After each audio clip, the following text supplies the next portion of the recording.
ગુજરાતનો આવાજ।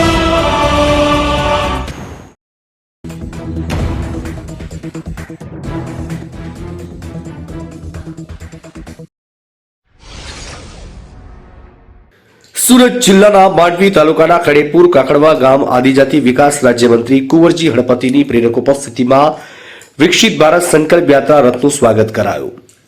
મંત્રી કુંવરજીભાઈ હળપતિએ ગ્રામજનોને વડાપ્રધાનની મન કી બાતના કાર્યક્રમનું જીવંત પ્રસારણ સાંભળ્યું હતું। છેવાડાના માનવી સુધી સરકારની વિવિધ કલ્યાણકારી યોજનાના લાભોનું વિતરણ કરવાના ઉદ્દેશ ગામે ગામ ફરી રહેલી વિકસિત ભારત સંકલ્પ યાત્રાનો રથ માંડવી તાલુકાના ખેડપુર કાકડવા ગામની પ્રાથમિક શાળા ખાતે આદિજાતિ વિકાસ રાજ્યમંત્રી કુંવરજી હળપતિની પ્રેરક ઉપસ્થિતિમાં આવી પહોંચ્યો હતો।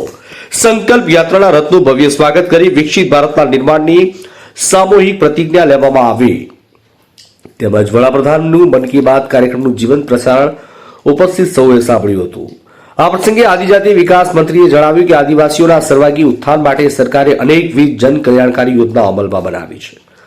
સંકલ્પ યાત્રાનો રથ ગામે ગામ ફરી નાનામાં નાના માણસોને કેન્દ્ર રાજ્ય સરકારની બહુવિધ યોજનાના લાભો આપી રહ્યા છે ત્યારે જરૂરિયાતમંદ લોકોની વિવિધ યોજનાના લાભથી વંચિત ન રહે અને જીવન ધોરણ સુધારવાનો વિકસિત ભારતનો મુખ્ય ઉદ્દેશ છે।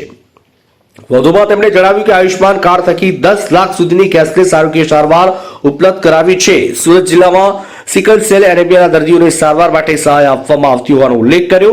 સરકાર દ્વારા આદિવાસી દીકરા દીકરીઓને વિદેશ અભ્યાસ માટે 15 લાખની લોન સહાય, ડોક્ટર બનવા માટે નાણાકીય સહાય, પાયલોટ બનવા માટે 25 લાખની લોન સહાય આપવામાં આવે છે। માંડવીથી TV 92 ગુજરાતના ડાયરેક્ટર એન્ડ જર્નાલિસ્ટ દિવાન આકિબભાઈનો રિપોર્ટ।